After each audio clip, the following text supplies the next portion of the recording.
أوحى به ربيع يهمي على الروح ريا ومرفزل من القرآن ما هو شفاء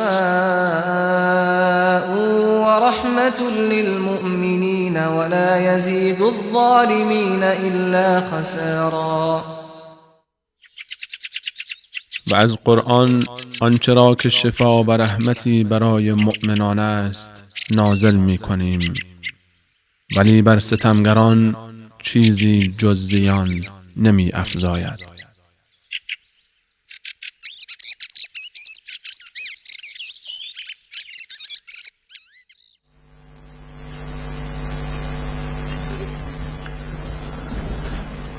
بسم الله الرحمن الرحیم.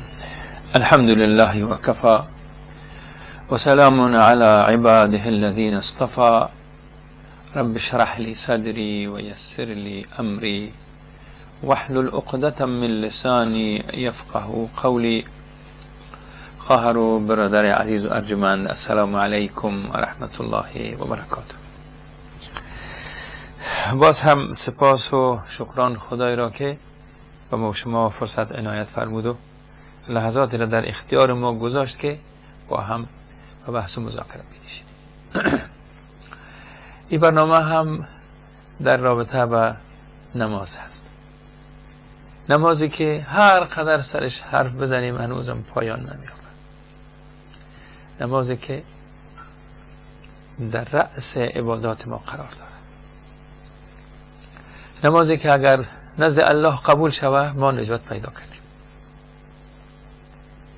نمازی که الله برای سعادت و خوشبختی ما هدیه کرده. وقتی انسان الله منان آفرید، برای رشد و تکاملش کتاب ها روان کرد، پیامبران روان کرد، راهنماییش کرد و این موجود الله دوست داره. به خاطر دوستیش به این موجود، به این مخلوق که ما و شما هستیم انسان، راههایی را برش نشان داد که اگر از او راههایی بیاید به سعادت و خوشبختی خود نائل میشه. الله میفهمه که انسان چی احتیاج داره، چی ضروریاتی هست در پیش روی انسان، چه مشکلات را در زندگیش خواهد ببینه، با چی چیزها روبرو خواهد شد. به این خاطر این انسان الله برای نوازشش، برای مهربانی، برای نشان دادن مهربانیش با این موجود، الله راههای برش نشان داد، عبادت ها را برش مطرح کرد، اوقات معین برش نشان داد، چگونه عبادت بکنه الله، چگونه با الله نزدیک میشه، اینا را همگیشه برش نشان داد. ما در خلال برنامه هایی که داشتیم وعده هم بر شما داده بودم که ما یک نماز زیبایی داریم به نام نماز تهجد. بر از یک برنامه خاص میگیریم. امروز هم همو وعده ما هست که انشاءالله تحقق پیدا کنه.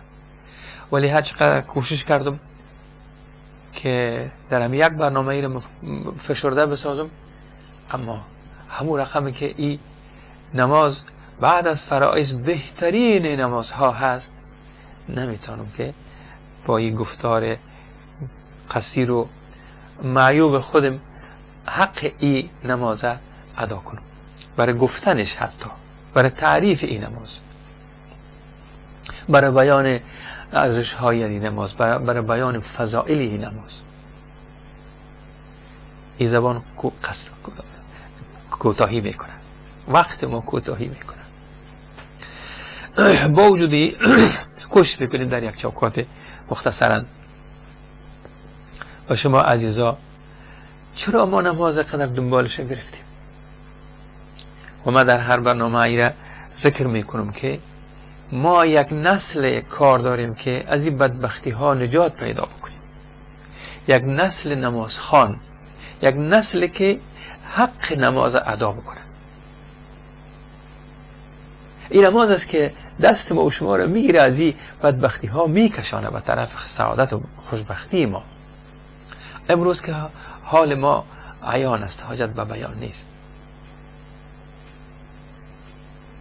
ما یک امت با عظمتی بودیم دنیا را رهبری میکردیم، دنیا را به طرف خوشبختی ها و سعادتشان کشاندیم. این دین از گمراهی و بدعت ها و خرافات انسان بیرون کشید، انسان ساخت. صدها سال بعد از رسول خدا صلی الله علیه وسلم این اسلام حکومت کرد، ولی شیطان هم آرام نبود. شیطانی که سوگند خورده بود که من این آدم از راه میکشم، از پای میاندازم. امروز به سر بشریت این روز آمده. بیاییم دوباره برگردیم دست این بشر از این گودال ها و از این منجل ها بگیریم، بیرونش بکنیم. پس ما به یک نسل نمازخوان محتاج هستیم. نماز حقش ادا نشده، حق نماز پامال شده. هستند بنده های الله، هستند کسانی خال در بین امت که اگر حق نماز ادا کرده بتونن، ولی عام ما غفلت کردیم. نماز برای ما عبادت نشد، عادت شد. پس بیاییم برگردیم. نمازهای زیادی را من خدمت شما عزیزا شرح کردم. نماز تهجد نماز است که رسول خدا صلی الله علیه و سلم قرآن مجید در رابطه به این نماز خیلی زیبا، خیلی با تأکید، با اصرار ما را به ادای از این نماز تشویق و ترغیب کردن.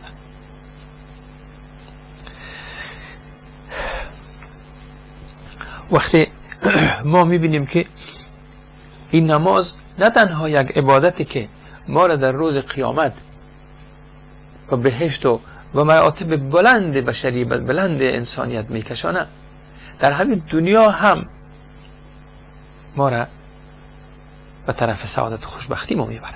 مشکلات ما را حل میکنه نماز.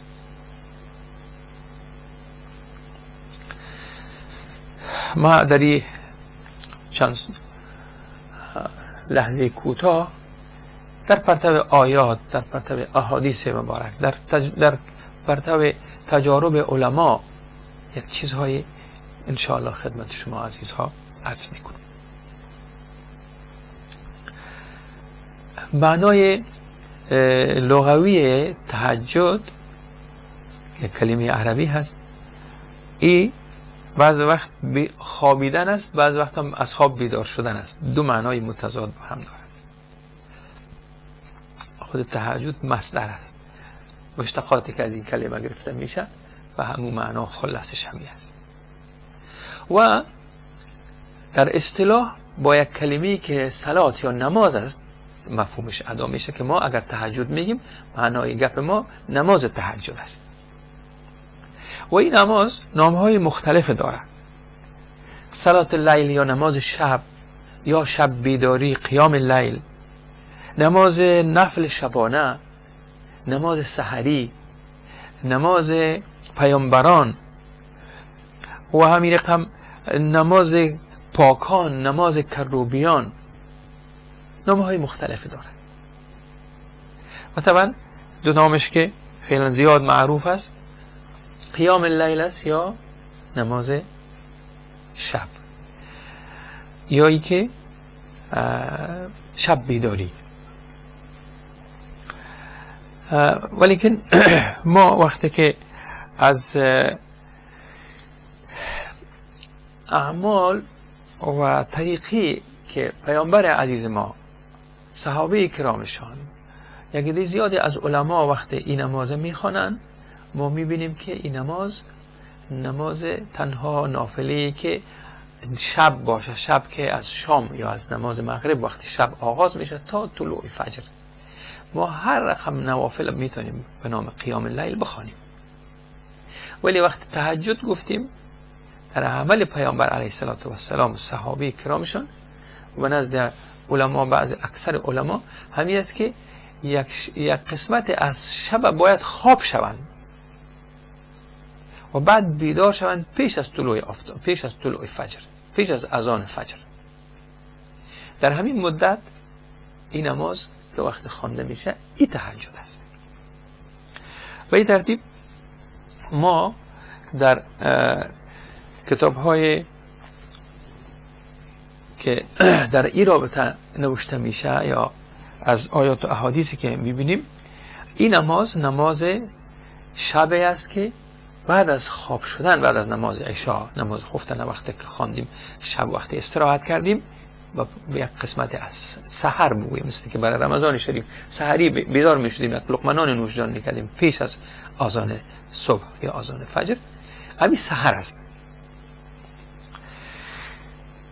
و حکم از این نماز تهجد ما میبینیم یک سوره بزرگی هست، یک سوره هست که نام المزمل.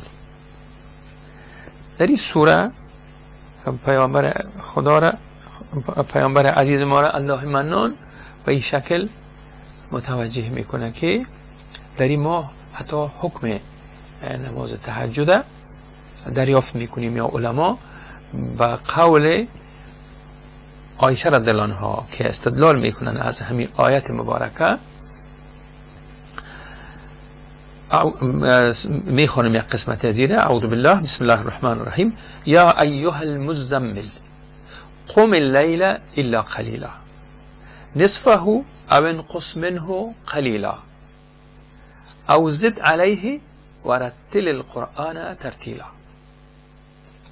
در 4 آیت وقتی ما دقت بکنیم میبینیم که پیامبر عزیزه صلی الله علیه وسلم وقتی نزول آیت علما مفسرین بیان میکنن که رسول خدا صلی الله علیه وسلم وقتی آگاه شد که در دارالندوه قریشیان جاهل بت پرست مشرک توطئه میکنن بر علیه پیامبر و بر علیه دعوت پیامبر، بسیار غمگین میشن، چقدر خون میشن، خانه میآین و جامعشان در سرشان میکشن و خودشان مثل که بگویم میخوابن که این آیت نازل میشه. قم، ای کسی که پیچیده در جامعه، ای پیچیده در جامعه بخیز، شب است.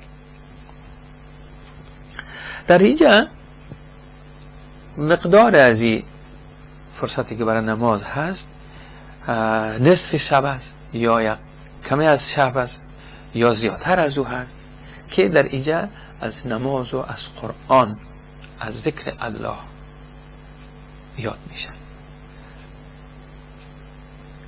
در اینجا علما از همین مطلب میگیرن که 1 سال تقریبا 19 آیت نازل شد از سوره مزمل که در اینجا بعد نصف دیگه از این اگر بگوییم الله منان در آسمان ها نگاه کرد تا 1 سال رسول الله صلی الله علیه وسلم و یاران عزیزشان این نماز برایشان مثل که فرض شد، برای خود ملزم دانستن که این نماز باید ادا بکنن و الله منان مثل که اینها را میخواست تربیت بکنن در برابر مشکلاتی که پیش رویشان است. این رسالت عظیمی که در شانه های پیامبر عزیز و یارانشان گذاشته شده، این باید اینا پیش ببرن. چه کار کنن؟ باید یک قوت داشته باشن، یک نیروی باشه در درون از اینا که اینها را در برابر این مشکلات استوار نگه بکنن.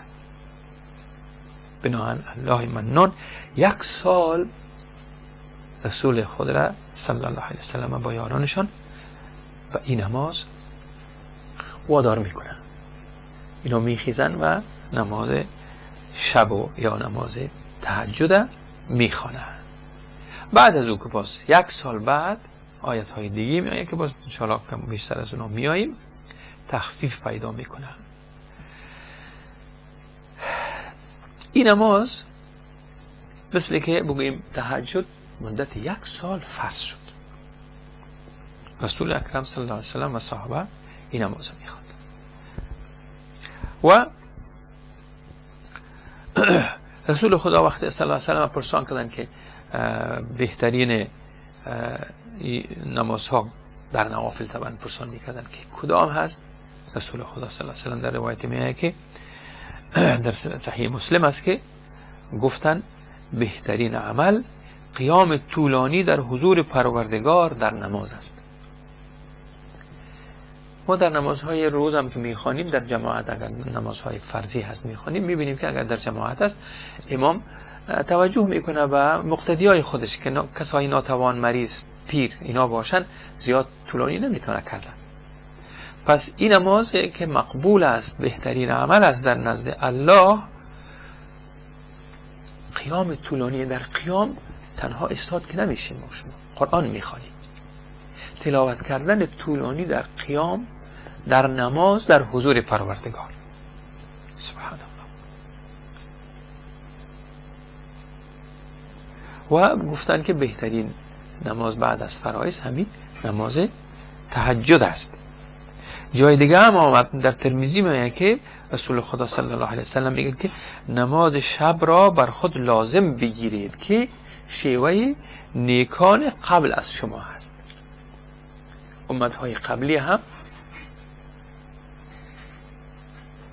مسلمان هایی که پیش از ما بودن، امت پیامبران قبل از رسول خدا صلی الله علیه و سلم هم، اینا شب خیز بودن، سحر خیز بودن، نماز خوان بودن.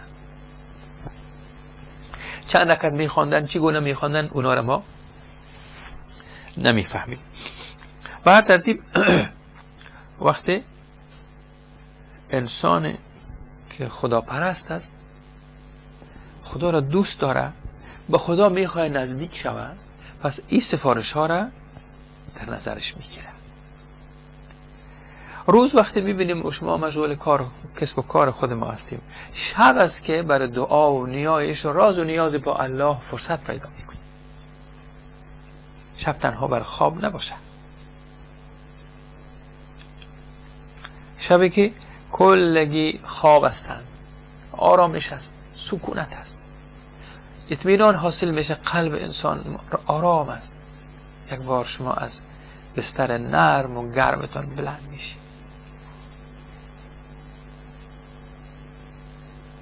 میخیزین، وضو میگیرین، نماز میخواین. سبحان الله. و ایره در تاریکی های شب انجام میدین، همه شب تاریک هست، در اینجا ریا هم نیست و کسی هم شما نشان نمیدین خودتان. این فرصتی هست که در روز میسر نمیشه.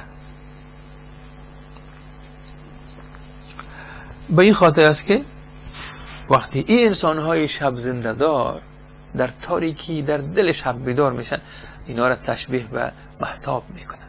امی انسان ها مهتابی هستند، ستاره های درخشان در زمین هستند که ملائک از آسمان اینا را میبینن. در روی زمین چراغان است، زمین، کره زمین چراغان است. ملائک پرسان میکنه یا ربی، در زمین ستاره هاست. علی خانه هایی است که بنده های مؤمن من در دل شب بیدار شدن و با مراز نیاز میکنن. از اون خانه این روشنایی، این نور بلند میشه که شما ستاره های زمین میبینید. سبحان الله. خوشا به اون خانه هایی که اهلش چون ستاره ها و مهتاب درخشان از آسمان دیده میشه.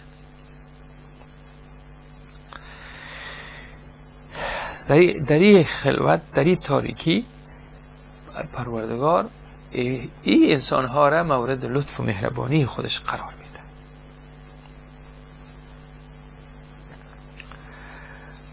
در حدیث میخوانیم که پیامبر صلی الله علیه و سلم این پروردگار ما هر شب به آسمان دنیا با عنایت و رحمت خودش توجه میکنه. به آسمان دنیای ما و شما الله تجلی میکنه با رحمت و عنایاتش و فضل و کرمش. و این سوم اسی آخر شب است و صدا می آید که کیست که مرا بخواند. سبحان الله. کیست که مرا بخواند که اجابتش کنم. الله میگه کیست که از من سوال کنه و سوالش برش جواب بدم. کیست که از من آمرزش بخواهد و من رو ببخشم. اینو در صحیح بخاری میخوانیم. در روایت بگم اینه که کیست که از من شفا بخواهد. مریض، چقدر مریض داریم شما رو بخواهد. بخیزیم مریض های عزیزم زمین سازی کنیم برش که نصفش هم بخیزن. یا الله شفا بخواهد. کیست که از من رزق بخواهد. چقدر مشکل اقتصادی داریم، با خانواده های زیادی داریم. بخیز نصف های شب. یا الله در رزق تبروی ما بکشا خدایا، رزق حلال و فراوان نصیب بکن یا الله. اللهی که ما را خلق کرده مشکلات ما را میفهمه. خب از طرف ما یک صدا بلند شود، یک فریاد بلند شود که یا الله به دادت برس. و در اون شب بنده ها نشنون از صدای ما و شما را. الله از عمق دل ما خبر است. ضروری ما چیغ بزنیم، فریاد بکشیم، از دل ما، سوز دل ما بلند شود. یا الله مشکل ما حل کن. و الله همین نصف شب برای ما توصیه میکنه. سحرگاه ها بخیزیم که الطاف الهی، نعمت های الهی، رحمات الهی سر شما بباره. از یک طرف که ارواح خبیثه و شیاطین و جنهای گمراه در صدد از این هستند که ما شما را گمراه کنند. نفس اماره ما طغیان میکنه. از طرف دیگر صدای پروردگار است. هست کسی که از من چیز بخواهد. بخیزیم.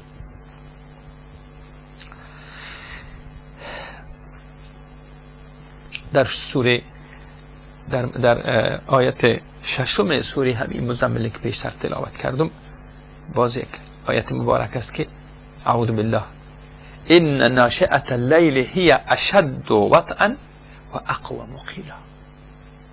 سبحان الله. و یقین شب زنده‌داری در سازگاری زبان و دل مؤثر است و در سخن استوارتر است. وقتی دو شب شما بیدار میشین، این در قلب شما اثر داره. قلب ها آماده پذیرش حق هستند. دو نصف شبی وسوسه و خلل، تشویش از بین رفته. دلها آماده پذیرش رحمات الهی هستند. دلها مثل که پاکیزه هست، در این زود اثر میکنن. شما وقتی میخیزن از محبت الهی میخیزین، از ترس عذاب الهی میترسین، میخیزین که من کوتاهی نکرده باشم در جریان روز. خدایا من ببخش، نشه که این شب آخرین شب من باشه.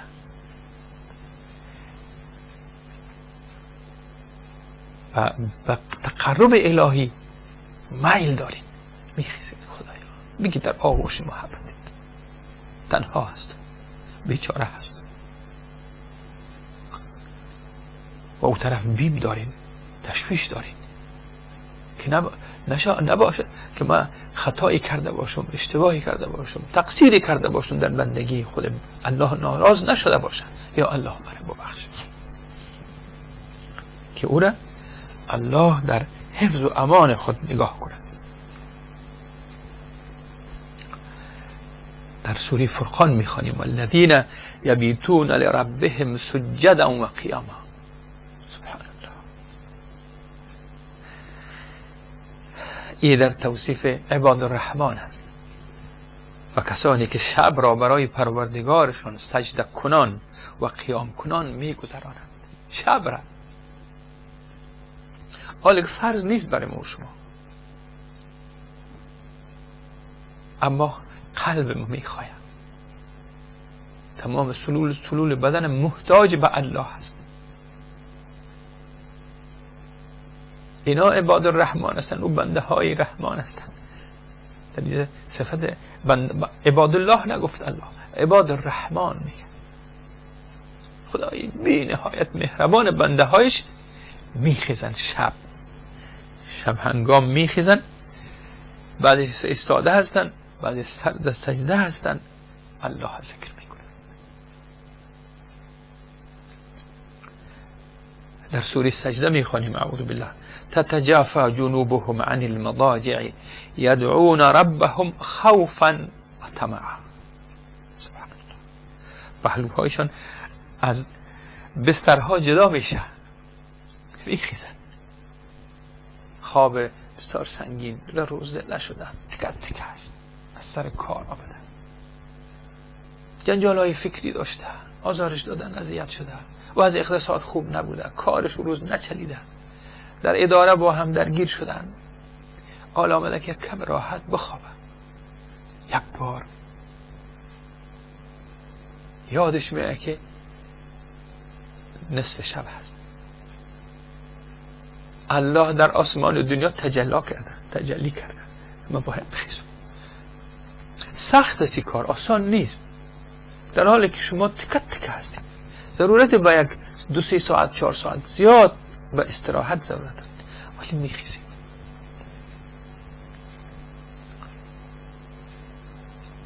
اگر این آسان می بود قدر پاداش نمی داشت.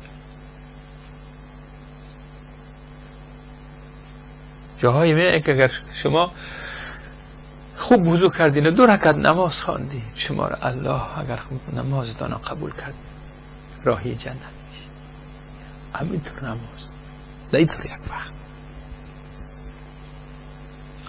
پهلوهایشان از بسترها جدا می شود با بیم و امید پروردگارشان، با بیم و امید پروردگارشان را می خوانند. یکی امیدوار از رحمتش است، دیگه بیم داره که خشم نگیره الله بایی، میترسه. بیم و خوف هر دویش، بیم و امید هر دویش در او جمع شده. شیطان او را وسوسه نکرده که خداوند لک بخش است، برو بابا شب دراز است بعد میخیزی. نه خیر، این میترسه که خواب نمانه، اوچت بیدار میشه.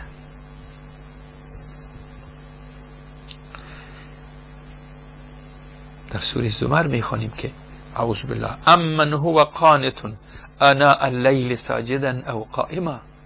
سبحان الله. این مشرکین مثل که مقایسه کنه، اون مشرکین بهتر بودن یا کسی که او در لحظه لحظه شب سجده کنان و ایستاده و عبادت میپردازند، ساجدا و قائما، لحظه و لحظه شب در حضور الله، گاه استاده است گاه در سجده است، در حالی که یحذر الاخرة و یرجو رحمت ربه، در حالی که از آخرت میترسد و به بخشایش پروردگارش امید دارد. هر دویش، امید و ترس، خوف و رجا، هر دویش در وجودش هست.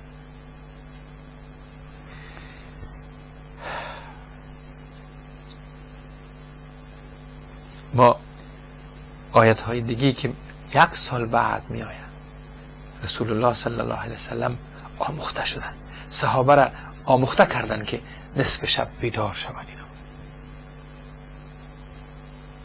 اونا او سختی های روزگار را به آسانی نکشیدن، او جنگ های تحمیلی را، او توطئه هایی که بر علیهشان می شد، اونا از انرژی نماز شب، از الطاف که الهی نصف شبی به اونا عنایت میکرد، انرژی داشتن، قوت داشتن، عزمشان راسخ بود، ایمان قوی بود، دنیا پیشون پر مگس وارم ارزش نداشت. لبیک یا رسول الله، پدر و مادرم فدایت امر کو یا رسول الله. باز الله از ما چی میخواهد؟ وقتی که رسول الله گفتن الله، آیت را خواندن که الله از شما قرض میخواهد، صحابی گفت الله قرض میخواهد؟ گفت یا رسول الله من یک باغ دارم بهترین نزد من مأمور به الله قرض دارم، تو شاهد باش. رسول الله گفت سیسی، دوید از پهلوی رسول الله رفت طرف خانه، زن و بچهش در او باغ بودن، صدا کرد ای اهل من باغ برای الله قرض دادم، پیرون شوین اساسیتون رو بگیرین برای. اونا چطور آماده پذیرش امر الهی بودن، با جان دلشان مالشان قربان راه الله میکردن، هیچ در نظرشان مورد میفی امانت الله داره میگیره، میتون پس از خودش هست، هیچ وقت نمیگفت.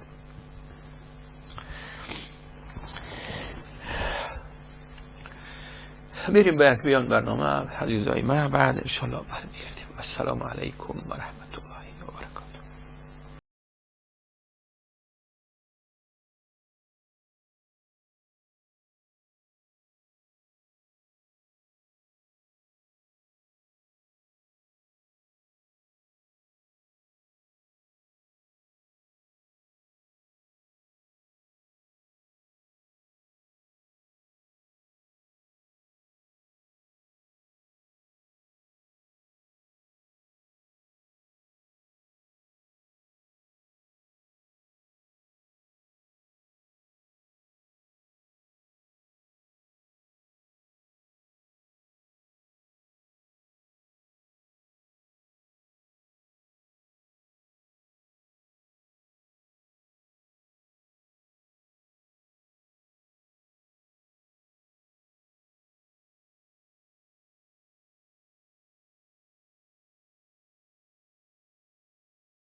لن أنتظر الفرصة.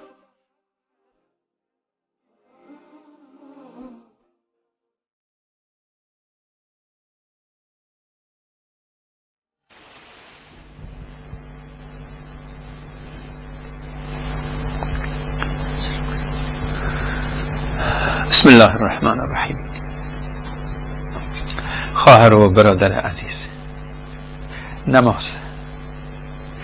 نماز بیاین زیبا بخوانیم، نماز بیاین حقش ادا بکنیم. از فرصت هایی که الله برای بنده های خوب خود فراهم میکنه استفاده بکنیم. 1 سال بعد نصف سوره مزمل باز نازل شد. الله وقتی که امت وقتی که پیامبر عزیزش با یاران با وفایش از این کوره امتحان بیرون کرد، حال تخفیف میده برشان دشوار بود. شب میخیستن با هم بود، زلگی و ماندگی و خستگی. حال الله منان اینو عادت کردن، حال حکمش تخفیف میده الله منان. در اینجا میایه باز که اعوذ بالله در آیت 20 میایه اعوذ بالله ان ربک یعلم انک تقوم ادنا من ثلثی اللیل و نصفه و ثلثه و طائفة من الذین معک الى آخر آیه. پروردگار میگه که عز و جل بیگمان پروردگارت میداند که تو نزدیک به 2/3 شب و 1/2 آن و 1/3 آن برای عبادت برمیخیزی. مثل که الله میگه من حال دیدم، حال شما را متوجه هستم که کار کردیم، نوش جانتان. و یک ایده هم که با تو همراه بودن این کار کردن. سبحان الله. اصحاب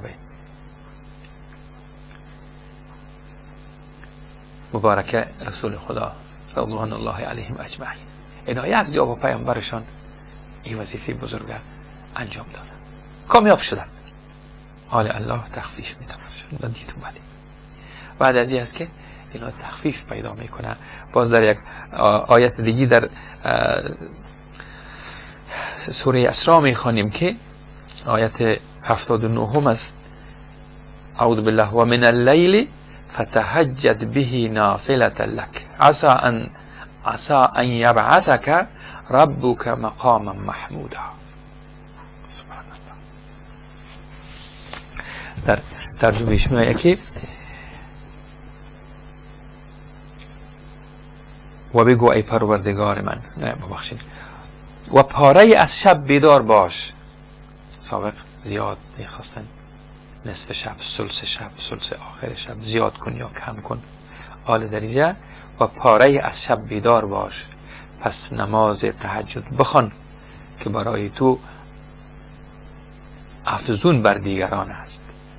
نزدیک است که تو را پروردگار تو به مقام پسندیده برساند. مقام محمود الله نصیب پیامبر کرد. طبعا یارانشان هم در رکابشان هستند، کسانی که از این امتحان بیرون شدند.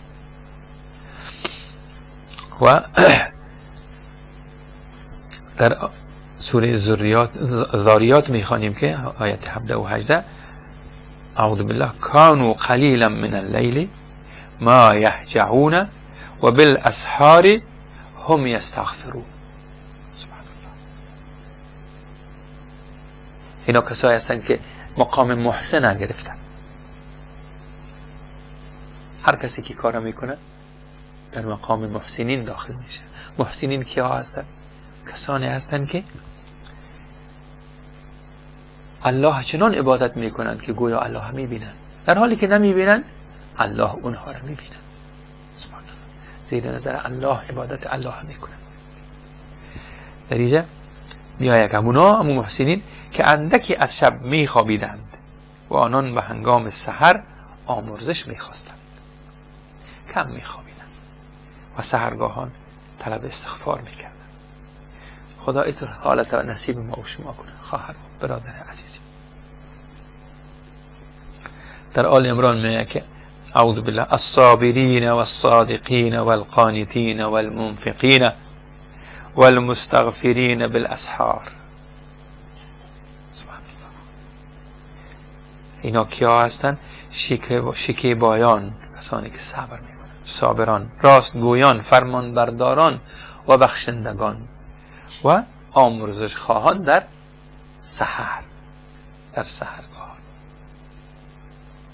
پیش از اینکه اذان فجر داده شود اینها بیدار هستند، صابر هستند، فرمانبردار هستند، راستگو هستند، بخشنده ها هستند، میبخشند مردم. از داشتگی هایشان هم برای مردم میبخشند. اگر اشتباهی کرد کسی، اگر اذیت و آزارشان داد میبخشند، در دل نمیگیرن، کینه نمیگیرن، عفو نمیخواهند که دیگر را میگن نمیبخشم. اینا اونطور نیستن و طلب آمرزش میکنند سحرگاه. در اینجا ما و شما همین بنده های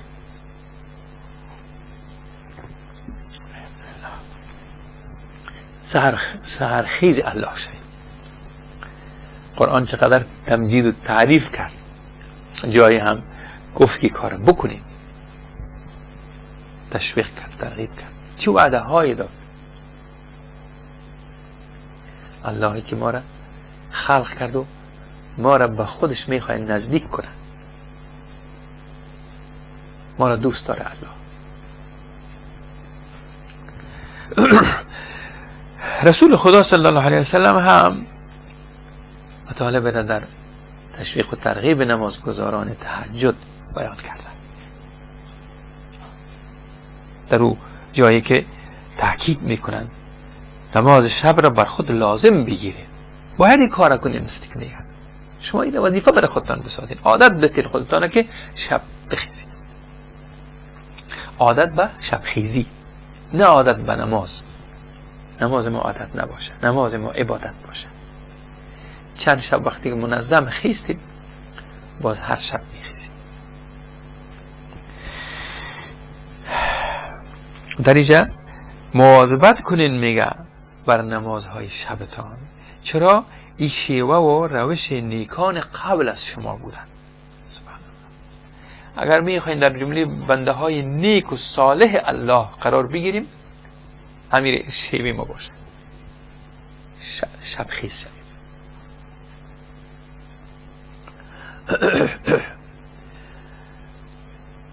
رسول الله صلی الله علیه وسلم میگن که بعد از نماز فرض با فضیلت ترین نماز آن است که در دل شب خوانده شود. برای نماز تهجد اذان نیست که کس بیدار شود، اقامه هم نیست که جمع کنن مردم. الایی که ما در حرم شریف یا در حرمین شریف در رمضان مبارک وقتی مردم میرن برای عمره یا برای نماز در دو مسجد مبارک، باز در اوجه یک وقت را تعیین کردن پیش از نماز فجر، فکر میکنم 1 ساعت پیش اذان میدن، مردم به نماز تهجد جمع میشن، قیام اللیل یا نماز شب. رسول خدا صلی الله علیه وسلم مرادشان قطعا از اون نماز تهجد است که بعد از نمازهای فرض با فضیلت ترین نماز تهجد است. در بخاری و مسلم می آید که وقتی از شما کسی می خوابه، رسول الله می فرماید صلی الله علیه وسلم، وقتی که کسی ما و شما وقتی خواب می کنیم، شیطان بر پشت سر او 3 گره می زند، مثل که کار ما شما رو بند می کنه. چه کار کنیم؟ و روی هر گره نوشته میکنه در گره های خودش نوشته میکنه که شب طولانی در پیش داری، بخواب. حتی با همون کسایی که سحرخیز هستن این آرام میخواه که گول بزنه، فریب بده، بخواب. میگه شب طولانی است، باز بیدار میشی. حال اگر شخص، رسول خدا صلی الله علیه و سلم ادامه حدیث مبارک است، حال اگر شخص بلند شود و خدا را با ذکر و دعا و غیره یاد کند، خیز الحمدلله بگوید، سبحان الله بگوید،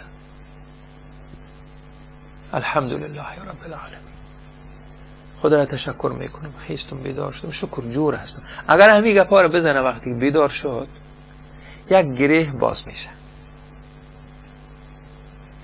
رسول خدا دوام میگن که اگر وضو گرفت، یک گره دیگه هم باز میشه.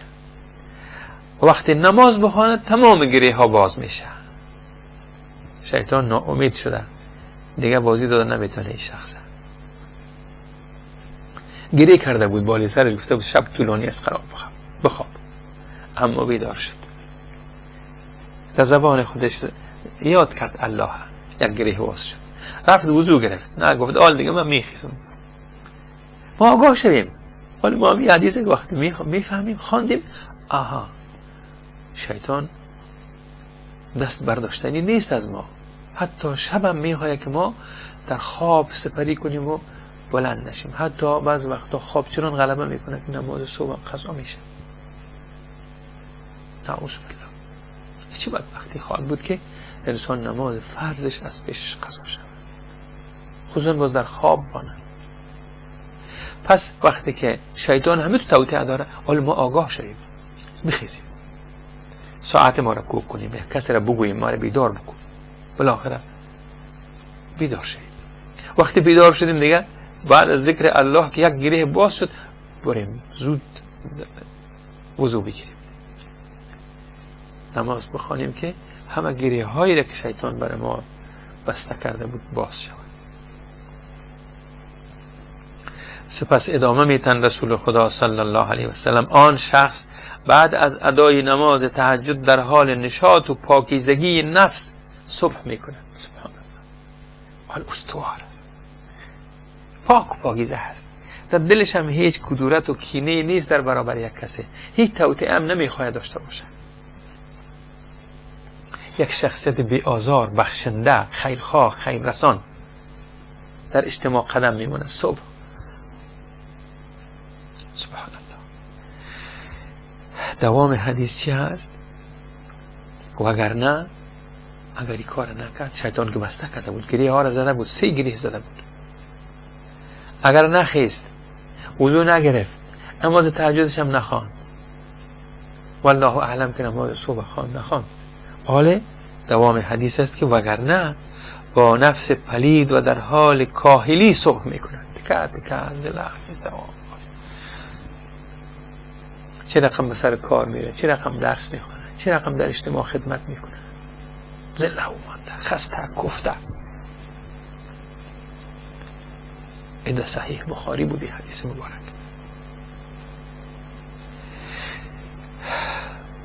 هر عبادتی که ما شما داریم این نشاط میاره، تازگی میاره در روح و روان انسان. و نماز تهجد که در رأس از این عبادات نفلی هست، گره کشا و تقویت کننده انسان است. گره های کل مشکلات ما را باز میکنند. وقتی که با هم تو یک حالت ما در اجتماع میریم، توانمند هستیم، فکر ما جمع است، ما با یک فکر سالم حرف میزنیم، برنامه میریزیم، زندگی ما را سر و سامان میبخشیم. اگر در اداره هستیم یک مدیر موفق هستیم، اگر در خانه هستیم یک رئیس خانه موفق هستیم، اگر زن است اگر مرد است، اگر مادرکم خودت هستی اگر دخترکم است، اگر اولادها هستین شما، همگی دست به هم بتیم این نماز انجام بدیم. اگر این کار نکردیم، ما اگر در زندگی ما در خود ما اگر این چیزها را نداشتیم، این قابلیت ها را نداشتیم، به درد اجتماع هم نمیخوریم. امروز که کسی به درد اجتماعی ما نمیخوره، هر کسی بر یک مقام میرسه میبینیم از پیشتر کده خرابتر میکنه. خب شما یک تفتیش بکنین، اینا را پرسان کنین که اینا در نمازشان چی مشکل دارن، آیا با نماز سر و کار دارن،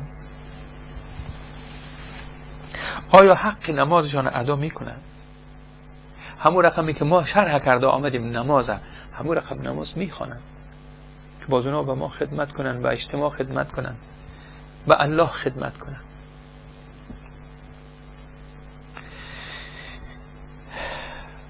رسول خدا صلی الله علیه وسلم میگن که اگر کسی در شب از خواب بیدار شود و خانم خود را نیز بیدار کند و سپس آنها 2 رکعت نفل بخوانند، هر دو در لیست ذاکرین نوشته میشن. سبحان الله. مادرک بیدار شو از خوابت، شوهرت بیدار کن، بیا با اولادات یک وضو بگیریم، یک 2 رکعت نماز بخوانیم. در جمله کسایی که ذاکرین الله هستند، در 2 رکعت نماز دل شب شما بستر گرمتون اعلا کردین 2 رکعت نماز خواندین. او ذاکرین که شب و روز ذکر الله میکنن، شما مقامتون رو ببینین به کجا رسید.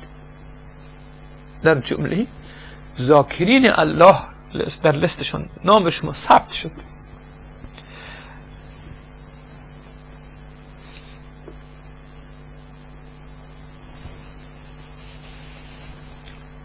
این مقام بسیار والایی هست در نزد الله. ذاکرین روز قیامت شادمان و خندان به بهشت می روند. سبحان الله. یک دروازه خاص بهشت برای ذاکرین است. شما در 2 رکعت نمازتان در دل شب در او لست آمدین و در او دروازه خاص شامل ذاکرین شدین، داخل بهشت رفتین. رسول خدا صلی الله علیه وسلم باز میگن در ترمذی میآید حدیث مبارک، نماز شب را لازم بگیرید که شیوه نیکان قبل از شما و وسیله قرب و نزدیکی به پروردگار است.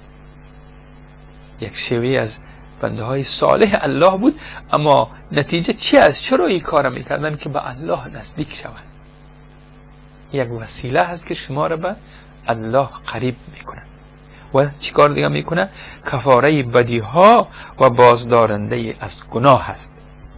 بدی هایتان خدا از به برکت همین 2 رکعت نماز بدی ها را از وجود ما پاک میکنه و از گناه دیگه ما را پروردگار جلو ما را میگیره، گناه از ما دور میکنه و ما را از گناه دور میکنه. ما بایدم بترسیم از ارتکاب گناه. چطور خود ما را وقایه کنیم که ما فردا گناه نکنیم، شب بخیزیم نماز بخونیم، با الله راضی نیاز کنیم. خدایا نمیخوایم صبح گناه کنم، مرا تو محافظت بکن، تو در دل شب این دعا را بکن. گناه هست تو میگریزه، شیطان فرار میکنه از دستت. کفاره گناهان تو هست، الله گناه ها را میبخشه.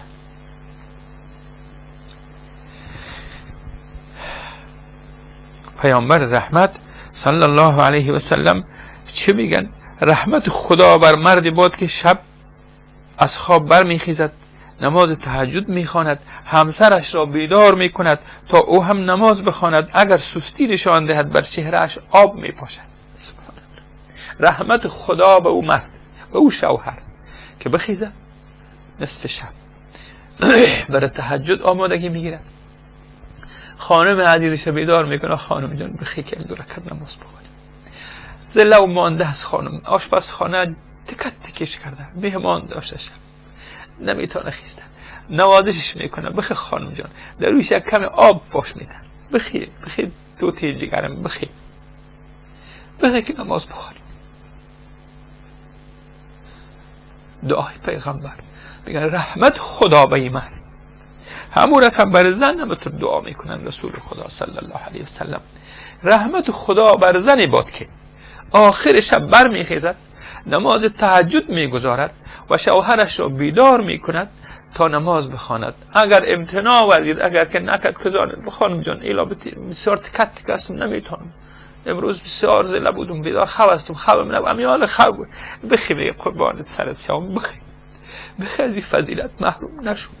یک ذره او در روی یکش پاش میدم. رحمت خدا بر او زن که شوهرش بیدار میکنه برای نماز تهجد.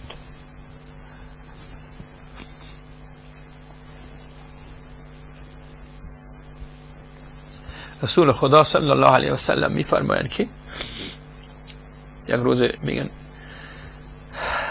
قصرهای جنت، قصرهای زیبای جنت تعریف میکردن رسول خدا صلی الله علیه و سلم. ابو مالک اشعری میگه که پرسید که یا رسول الله این قصرها از کی هست؟ پیامبر علیه السلام جواب میدن که برای کسی که زیبایی گفتار دارد، گپش گپای نازنین است، در گپش درشتی نیست، زشتی نیست، گپای خوب میزنه، گپای قشنگ میزنه، دل اوگار نمیکنه، دل نمیشکنه، توهین نمیکنه، تحقیر نمیکنه، کسرت گپای خوب میزنه و به نیازمندان طعام میدهد. خدا اگر برش داده برای بیچاره و فقیر کمک میکنن. و شب را در حالی که دیگر انسانها در خواب به سر میبرند با نماز سپری میکنند. سبحان الله. این قصرهای زیبا را الله برای او بنده های نازنینش که در دل شب میخزن نماز میخوانند.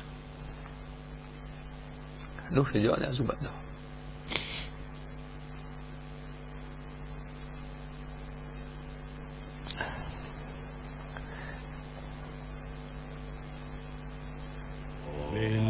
بالمصطفى فلتنعم.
أوحى به الرحمن الرحیم. خواهر و برادر عزیز، نماز تهجد گپ نیست. نمازی که انسان در دل شب ادا میکنه. آسان نیست این نماز. باید قربانی بدیم، باید خواب ما را قربانی کنیم، باید خستگی و زلگی که داریم اونا را در پهلوش تحمل کنیم، بلند شویم بخوانیم نماز. رسول خدا صلی الله علیه وسلم در جایی هم میفرمایند که بدان که شرافت مؤمن در شب بیداری او برای خداوند است. شرف مؤمن در نماز شب است. وقتی شب بیدار میشه خداوند برش در شرافتش، در کرامتش، در محبوبیتش، در عزت و حرمتش می افزاید. من امیدوار هستم که شما عزیزا در از تلفن ها استفاده کنین و شما هم صدایتان بشنوانین تا که شما حرف میزنین. من کم و بیش طرف پایان صحبت های خودم میخوایم برم. اگر شما خواستین حرف بزنین زنگ بزنین، مستقیما با من حرف میزنین شما. رسول الله صلی الله علیه وسلم میفرمایند که تنها وقتی که پروردگار به بنده اش نزدیکتر از هر موقع دیگر است آن پاس اخیر شب است. یک قسمت از آخر شب است که الله به بنده هایش نزدیک میشه. اگر توانستی در آن ساعت از ذکر کنندگان باشی پس دریغ نکن. سلام علیکم، برنامه رحمت است. سلام علیکم و رحمت الله. برنامه رحمت است. بفرمایید. بله بفرمایید. استاد درباره نماز تهجد گپ می‌زدن، می‌خواستم یک سوال از شما بپرسم. بله. استاد همین نماز تهجد کدام قسمت شب شروع کنیم؟ شما گفتن که انتش قید کردن که باید انا کمی اول خواب رادن بعدا خسته و نماز تهجد رو بگذارم و خب می‌خواستم بگید که این نماز با خفیه خونیم یا که جهریه، یعنی به طرف بلند. بسیار خوب، من یادداشت کردم. دیگه هم چیزی میگین؟ نه استاد، تشکر زیاد از برنامه شما. تشکر، لطف کردین.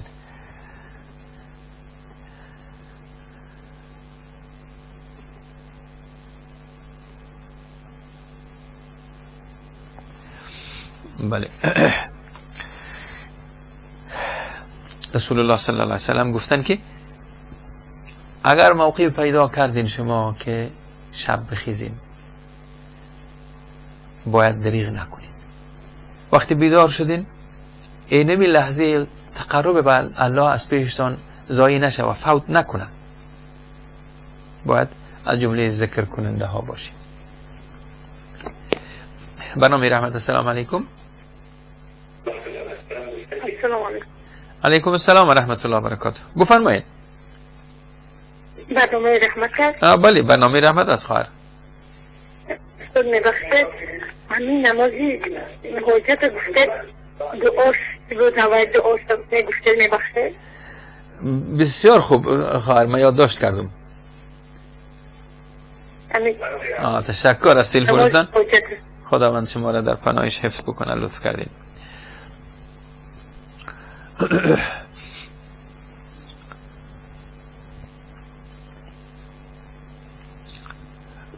از رسول خدا صلی الله علیه وسلم بازم پرسان کردن که با فضیلت ترین وقت یا نزدیک ترین اوقات به پروردگار کدام وقت خواهد بود؟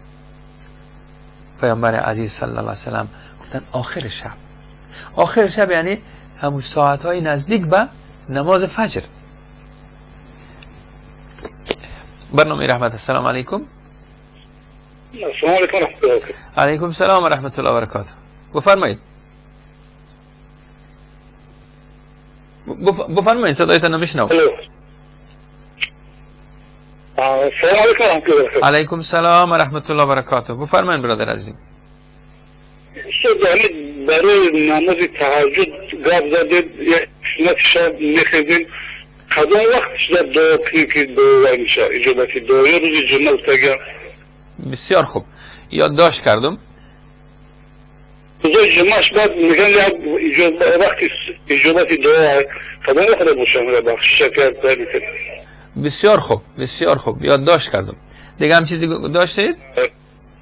در حق ما دعای خیر کنید. خداوند شما را در پناه خود حفظ بکنه. شما هم دعا کنین در حق کل ما، دعای شما را خداوند قبول بفرماید. ما قبل از طلوع صبح صادق که وقت قبولی دعا هست، شما نمازتان را خواندین، تهجدتان را خواندین. در تهجد دعای خاصی نیست، او نماز حاجت بود که ما در او صحبت داشتیم که دعای خاص است. ولی در تهجد شما نماز تهجد میخوانید، نیت میکنید، نماز نفلی نیت میکنید، ولی وقتش آله بر ما بهترین وقتش قریب نماز صبح. مثلا 1 ساعت پیشتر از نماز صبح بخیزیم که وقت خطا و تیز نخوانیم. 2 رکعت نماز است کمترینش، 8 رکعت نماز است بیشترینش. برنامه رحمت است. سلام علیکم. السلام علیکم. و علیکم السلام و رحمت الله. بفرمایید. ماندن باشین برادر، از برنامه رحمت است. برنامه رحمت است. زنده باشید. شما خودتان مانده نباشین. بفرمایید. عبدالحی هستم از ولایت هرات افغانستان، کشور افغانستان تماس. میشه که امروز استاد من خودم هستم برادر عبدالحی عزیز. بفرمایید. خواهش میکنم استاد محترم، میخواستم پرسان کنم که نماز تهجد میتونم که چند رکعت چه ساعت در شب میتونم مثلا ما بخونیم؟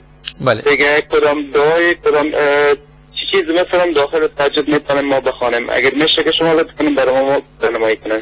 بسیار تشکر. خدا خیرتان بده. انشاءالله که فرصت جوابش هست انشاءالله. بله. ما وقت نماز تهجد که از بالا آمده گفتیم در وقتی که رسول اکرم صلی الله علیه و سلم بودن که نصف شب بود، ثلث شب بود، 1/3 شب بود، کم بود، زیاد بود، او وقت آله برای ما تخفیف پیدا شد. بله برنامه رحمت. السلام علیکم. بفرمایید صحبت کنین.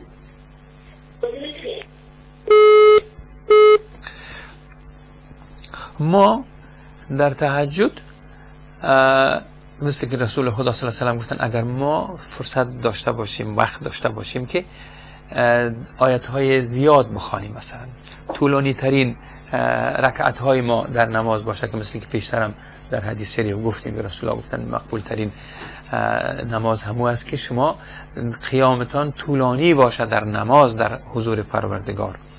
ولیکن وقتی شما آیات های زیاد یاد نداشته باشین، چند آیت، 1 آیت، 3 آیت، 1 سوره کوتاه، 1 سوره دراز، او به اختیار شما هست که چی میخوانین در خود نماز تهجدتان. او کدام مشخص نشده. در بعض روایت ها میگه که رکعت ها خفیف باشه که ما 8 رکعت البته پوره شود، اما هیچ وقت شما سریع نخوانید. حق نماز ادا باید شود، خشوع و خضوع در او حتما باشه، خصوصا که شما در شب بیدار میشین. شبتون باید به عجله نباشه. و دعایی که برادر عزیز ما گفتن دعای جمعه، طبعا دعای جمعه در روز جمعه هم یک وقت رسول خدا صلی الله علیه و سلم گفتن که در این وقت شما دعایتان در نزد الله قبول میشه. برنامه رحمت. السلام علیکم.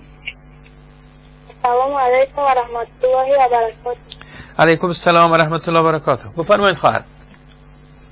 استادی گرامی، من از تاجیکستان هستم، بیننده و دوستدار برنامه رحمت و مخلص شما استادی گرامی. خداوند شما را حفظ کنه خواهر عزیزم.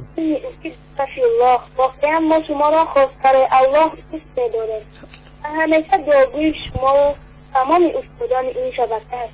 خداوند دعایتان را قبول بکنه. من یک سوال داشتم. بفرمایید. اگر شخص در حالت نماز خواندن یا ذکر الله قرار داشته باشد، نام پیغمبر گرامی اسلام رسول الله صلی الله علیه و سلم را شنود و او درود فرستد. خوش یادداشت کردم. من برای شبکه وصال حق و تمام استادانت یک شعر اجاز کردم. اگر اجازت باشد میخواستم آن را تلاوت کنم. بخوانید خواهر عزیزم. روزم چی شعر خوب خواندید، شما را خدا عمر بده، خدا سلامت داشته باشه. بگویید. مثال حق و نور است از درگاه اله. بهر تمام مؤمنان و امتان اسلامی که آگاه شوند از این راهی حق پرستی و دور شوند از راهی غیر الله پرستی. ما که طرفدار وصال و نور و کلمه و توحیدیم، همیشه در راه حق بر ضد کفار می جنگیم. چون که شاگرد کنیم استادان مجاهدیم، همیشه ما بر دشمن پیروز و غالبیم. و درگاه خدا دارم تولا، خدا را نگهبان بر استادان ما را. یکی عبدالکریم دیگر انصاری، یکی دهقان دیگر سلیمانی. قلبشان پاک است و چهرهشان نورانی. خدایا نصیبشان کن جنتی جاودانی. که لایقند به چنین مهربانی. آخوندان رافضی که اهل بدعت و خرافاتند همیشه، خود را بر حق و به دشمنی دارم با این چهار شبکه. ولی نمیدانم که دشمنی با اهل سنت که توهین است بر آل محمد، توهین است بر الله خیانت. که الله آنها را کرده است لعنت، نمی‌بینند آنها روی جنت. و آرزوی پیروزی و سربلندی شما عزیزان. السلام علیکم و رحمت الله و برکاته. علیکم السلام و رحمت الله و برکاته. احسنت خواهر عزیز و مجاهد. خدا در تعداد شما برکت بیندازه. خداوند مملکت تاجیکستان هم از چنگ دشمنان اسلام نجات ببخشه و به صاحبان اصلیش بسپاره یا الله. بله برادر عزیز ما که از هرات گفتن، طبعا ما نماز تهجد ما در همون وقت قبل از نماز فجر هست. اگر هر قدر شما بیشتر میخوانین فرصت دارین، زیادتر با الله راد و نیاز میکنین، زیادتر ثواب شامل حالتان میشه. بنامی رحمت. السلام علیکم. و السلام علیکم و رحمت الله. علیکم السلام و رحمت الله و رحمت. برادر عزیز بفرمایید. ما بچه داریم، وقتی نماز خوندن در پیش نماز نمیگردن، نوز نماز بریدت میشه. وقت نماز پیش نمازتان بچه ریزه می آیا؟ بله. اوکی. دیگر چیز گفتنی داشتید؟ برای اینکه عبدالله حتی هستن تو. بله. دیدی برنامه شما بزید یعنی اهل سنت و جماعت برن. گفتنیم که خداوند خارج علیشون گرد کنن. یا الله. خداوند دعایتان قبول بفرمایه یا رب. یا الله. از دوست دارم شما برنامه‌اش. خداوند شما را عمر بده، خداوند حفظتان بکنه. پسر بچه که نمیفهمه وقتی از پیش روی نماز شما میگذره هیچ باکی نداره. شما کوشش نکنید که خدا ناخواسته با اونا باز برخورد خشونت آمیز اونا را بعضی وقتا پدرها تیله میکنن میزنن. نه او کار را نکنید. شما هیچ چیزی نیست. شما نمازتان رو بخوانید. الله منان او طفلکارم با برکت حبیبش نماز خوان و تهجد خوان بسازه. بنامی رحمت. السلام علیکم. السلام علیکم. و علیکم السلام و رحمت الله. ببخشید برادر گرامی، من خواهرتم حنیفی مذهب و اهل سنت. از کجا زنگ زدید؟ نماز علاقه دارم که بخوانم، بعض وقت و بسیار رنگ ناخون خوش دارم، به علت که رنگ ناخون میزنم این باعث میشه که بخوانم نخوانم رنگ ناخون دارم پاک کنم چه گفتم میره و اگر برم توضیح بکنای بر رنگ ناخون نماز میشه یا نه؟ بسیار خوب خواهر عزیز. بسیار زیاد از پروگرام مفید. بسیار تشکر از تلفنتان. خدا عمر بده شما را. ولی خواهر عزیزی که گفتند اگر در نماز ما نام رسول الله صلی الله علیه و آله بشنویم آیه درود بفرستیم، نخیر. در وقت داخل نماز هیچ حرفه بجز داخل نماز ما اجازه نداریم بگوییم. و همین ترتیب خواهر که به نماز علاقه دارن ولیکن طبعا بعضی خانم ها همی وسایل که ازش استفاده میکنن، مثلا خصوصا رنگ ناخون خاصیت داره که روی جلد یا روی ناخون میپوشانه. در زیر ناخون یا در زیر رنگ ناخون آب تیر نمیشه، چون دست ها را شستنش تا آرنج ها فرض است. بنابراین این رنگ وقتی روی ناخون میاد دست تر نمیشه. بنابراین با اسیتون یا با موادی که شما میزنید این را پاک کنین، وضو بکنین. باز نماز شما اگر این کارو بکنین در نماز شما خداوند اجر میده، برکت میده. طبعا شما خانم‌ها در خانه وقت دوست دارین که رنگ بزنین، ولی نماز از رنگ کرده بیشتر دوست داشته باشین. خدایی که بر شما او دستای نصیب کرده، خدا تشکری کنین که خدا شکر که من دست دارم، ناخون دارم. بسیار کسا هستن دست ندارن. خیر یک 4 قرانی که اگر شما مصرف کردین با اسیتون پاکش کنین، بگین خدایا من به خاطر که وضویم درست شوه، من اینو به خاطر تو پاک میکنم، حال به حضور دستان میشم. الله اکبر. شما را نمازتان الله قبول میکنه. برنامه رحمت. السلام علیکم. سلام علیکم. احمد هستم از منشان، شما را به زحمت میدم. بفرمایید احمد جان. من یک سوال داشتم درباره نوروز، باره ای که سال نو که در افغانستان تجلیل میکنن، های دین اسلام درست است یا نه؟ بعضیا که من قدشان گپ زدم گفتن که فرهنگ ماست، همچون چی ماست، این دین نیست اما فرهنگ است که ما میکنیم. و این جنده بالایی که در مزار ایرم که بلند میکنن مچه ملتا را دنو که چوب ایرم درست است یا نه؟ و دیگه یک سوال دیگه برمیخوره در این آلمان که امی در سال نو آلمان که ما اینا که سال نو دارن که مجموعاً به طفلا توفه میتن، توفه عزیز قبول کردنش درست است یا نه؟ بسیار خوب، بسیار خوب. دیگه هم چیز داشتن احمد جان؟ نه تشکر. لطف کردین، زنده باشین و سلامت باشین.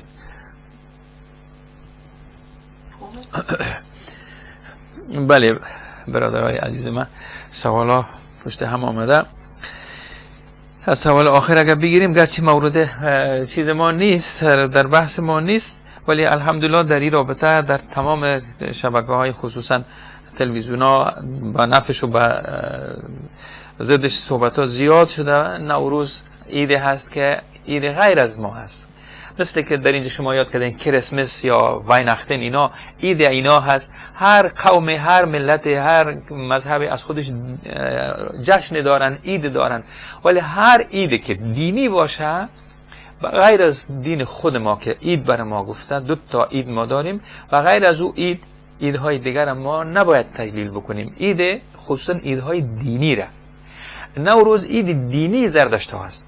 به او خاطر شما اون دارید ببینید در تلویزیون که اونا وقت آتش از بلکه میکنن، دور آتش میچرخن، اثر آتش خیز میزنن، میگن که آتش گناه پاک میکنه و امثال از این حرفا. پس میبینیم که این یک عبادت دینی هست برشان. به او خاطر اگر کریسمس است، کریسمس هم یک عید دینی هست. در اینا ما نه شرکت میکنیم، نه توفه میتیم، نه توفه میگیریم.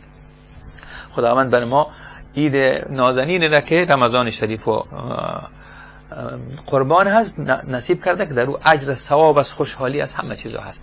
ولی که دیگه کارهایی که سال نو است، نهال شانی هست، ما در اون روز از الله تمنا میکنیم خدای شکر که برای ما بهار نصیب کردی، اما عید نیست. میله دهقان بود، نهال شانی میکردن، نوش جانشان. برنامه رحمت. السلام علیکم. السلام علیکم و رحمت الله. علیکم السلام و رحمت الله و برکاته. استاد همین وقتی مرد میگه زن دیو میگیرن، زن نمیمونه، زن یکم اجازت نمیتکتیفن، همه چی حکم دارن؟ بسیار خوب. دیگه هم چیزی دارین؟ نه. طبعا زنها که خوش ندارن که یک خانم دیگر در جایشان اضافه شود. طبعا تا جای زنها فعلا میبینن که کسایی که 2 تا خانم کردن یا 3 تا داشتن، عدالت از پیششان میره. خانم اول بعضی وقتا مظلوم قرار میگیره یا خانم دوم مظلوم قرار میگیره. به این خاطر میترسن خانم ها که سرشان یک مصیبت نبیاید. اگر مردها عدالت برقرار کردن بتانن، این از اجازه هایی است که حالا چون بحث از این نیست، در اینجا گنجایش نداره، حکمت ها و فضایل هست، ضروریات هست که زنها زیاد هستند تعدادشون، خصوصا این زنهایی که اگر اینا ازدواج نکنن چی رقم زندگیشون پیش میبرن. به این خاطر ما این چیزها را در اجتماعی ما داریم. ولی اگر یک مرد عادل باشه، بتانه از مشکلات 2 تا خانم برایه، خانم اول طبعا اگر راضی نمیشه، منتها اجازه گرفتن از خانم اول یعنی شرط نکاح دوم نیست، ولیکن عدالت هست. اگر شما در خودتان عدالت نمیبینین، گوش کنین، کار نکنین. همین که یک زنم دارین، همین هم از تست شما آزرده شوه و دومی هم از شما ناراض شوه، جای شما کنج کدام جایی هست که در خانه شما دیگه جای نخواهد داشتین. بنابراین خداوند توفیق بده که خانمای ما هم مردای ما هم حق و حقوق یکدیگرشون پایمال نکنن. خدا کنه که سوالی از پیش ما جنده را که گفتن، جندی را که در اونجا بالا میکنن، همین خود جنده بالا کردن ببین یک شکل مذهبی را برش میتن. الله اکبر گویی میکنن، میگن که زیر از اینکه از کس استاد شوه مرادش خداوند میته، از جاهای دور میرن سفر میکنن باش که طوق بلند میشه و از کور بینا میشه. سبحان الله. اگر ما همه تو عقیده داشته باشیم ما میبینیم که خدای ناخواسته کارهایی را که مشرکین کردن، این شفا و این چیزها همه خاص جانب الله هست، نه اینکه در زیر از طوق یا در نزد قبر وقتی که ما بریم. خداوند ذهن ما را روشن کنه، این خرافات و بدعت ها را از دین ما دور کنه، از کشور ما دور کنه. اگر در فرهنگ هم داخل شده خدا فرهنگ ما را فرهنگ پاک و ناب بگردانه. و بله دعایی که ما گفتیم در تهجد، دعاهایی که ما هر دعایی که داریم بعد از اینکه نماز ما را خواندیم دست ما را بالا کنیم به حضور الله، درد ما را بگوییم، از خدا بخوایم، نیازی که داریم، مرادی که داریم از خدا بخوایم، برآورده خیر ما بکنه. و در اینجا یک چیز مختصر میخوایم بگویم، چند دقیقه کوتاه مانده، که ما چطور میتونیم به تهجد بیدار شویم. در دل شب بیدار شدن آسان نیست تا که ما خود ما را در این عیار بسازیم. مثلا چند کاری که هست، اولا می که آیا چرا ما بر نماز تهجد بخیزیم، خواب شیرین ما را بگذاریم کنار، بستر گرم ما را، و میبینیم وقتی آیت های قرآن میخوانیم، وقتی احادیث میخوانیم، پاداشی که در این الله بر ما میده، پیامبر عزیز ما بر ما وعده هایی کردن در این نماز تهجد، چه فضائل و چه برکات و چه نعمات هست، اینا رو وقتی که درک کردیم خود ما به طرف نماز میریم. و همین رقم ببینیم که در قیامت چی به درد ما میخوره. همین سحرخیزی های ما در دیگر عبادات ما، کدام عبادات دیگر کمک میکنن؟ مثلا ما عبادات های فرضی داریم، یگان از این ناقص شوه، تکمیل نشوه، همین نوافل هست که پروردگار با برکت او نوافل فرائض ما را تکمیل میکنن. و همین رقم از وحشت و دهشتی که در روز قیامت است، خداوند ما را به برکت همین نمازها حفاظت بکنن. از گناه دوری کنیم. وقتی ما شب در بستر ما داخل شدیم، روز گناه هست، صحنه چیز ما دور بود از برنامه، در برنامه ما گناه نکرده باشیم، در روز شب و آرامی خوابم میکنیم، نصف شبم بیدار میشیم. پرخوری نکنیم، خصوصا شب زیاد نخوریم که خود خوردنی یا خود پرخوری سبب میشه که معده ها گرنگ شود، خواب ما زیاد شود، ما دیر از خواب بیدار شویم. زود خوابیدن در شب است که ما باید شب وقت خواب کنیم. متاسفانه در بین ما همه تو رواج شده که شب تا نصفای شب بیدار میشیم، بیهوده وقت ما میگذرد. اینا خیلی سخت پیامبر عزیز ما وعید دادن که، یا بگویم ترساندن ما را، تهدید کردن که شب وقت شما بیهوده سپری میکنید، نماز شبتان، نماز فجرتان از پیشتان نرود. بنابراین ما این چیزا را در نظر بگیریم، زود خواب شویم. همراه خانواده اتفاق نظر پیدا کنیم که اولادای عزیز ما، خانم شوهر مهربان، ما باید امشب بخیزیم سحر. این توافق کردیم سحر میخیزیم. یک کسی بیدار میشه، امیر توافق کنیم که هر کس بیدار شد کلگیری بیدار کنه. او وقت خداوند در او خانه رحمت و نور و برکتش در اوجه میاندازه. و همین رقم ما بعضی کسا اگر فرصت داشته باشن بعد از ظهر، بعد از پیشین یک چشم خواب کنن، یک 10-15 دقیقه قیلوله میگن. اگر ما فرصت داشتیم این کار کنیم، همین خواب بعد از ظهر کمک میکنه که خواب شب ما پوره شود زودتر. بنابراین از خدای عزوجل تمنا میکنیم که خدایا دعاهای نیم شبی ما را، آه و ناله نیم شبی ما را خدایا به درگاهت قبول بکن. خدایا سبب نجات امت بگردان. خدایا کسایی که به امت چشم بد دارن، میخوان به علیه اسلام، به علیه امت اسلامی توطئه کنن، خدایا توطئه هایشان خنثی بساز. اگر اینا اصلاح نمیشن، خدایا اینا را وقتشان پوره بکن و یک درس، یک جزای به این نوبتی که عبرت شوه آینده ها. یا الله، فرعون و نمرود جزا دادی، ابو جهل جزا دادی، خدایا ابو جهل های جدید مدرن خدایا سر جایشان بشان. الهی دستشان از سر مسلمان ها کوتاه بکن. خدای مسلمان ها را به طرف خیر و سعادتش بکشان که در جمله ما ببینیم پیروزی اسلام، ببینیم زوال کفر، ببینیم که کسایی که دشمنی میکردن با الله، الله اونا را در پنجه عدالتش گرفته و مجازات بکنه. سبحانك اللهم و بحمدک، اشهد ان لا اله الا انت، استغفرک و اتوب الیک. تا برنامه آینده شما را به خدای عزوجل می سپارم. شب و روزتان بخیر. السلام علیکم و رحمت الله و برکاته.